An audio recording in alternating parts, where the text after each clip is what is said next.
this is what I try to portray to people as much as possible, because a lot of people sit in their homes, don't do anything with their lives in terms of their career, in terms of their relationships, and are very demotivated generally. And they ask themselves why. And the first question they ask is why, and they always go, it's because I'm not interested. It's because I don't have a passion. It's because I don't know what I want to do in life.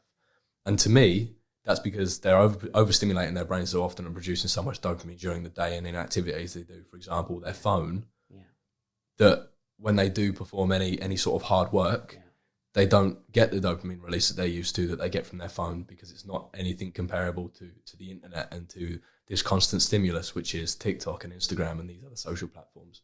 You're absolutely right. There's nothing further to add to that, apart from a very, very clear message. The evidence is very strong these days. We have non-invasive measures and tools and instruments that help us measure the levels of different hormones and neurotransmitters in the brain during different types of activities. And now we know how serious being dependent is. And being dependent on social media or on porn or on other online activities, it might feel rewarding in the moment, but it's actually impacting seriously on your energy levels and on your motivation to go out there and get real rewards.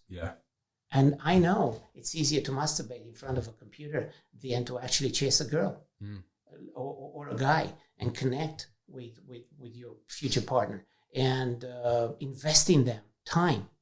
But you need to retrain your brain to find that chase rewarding, equally rewarding. Don't fall in the trap of internet porn or social media.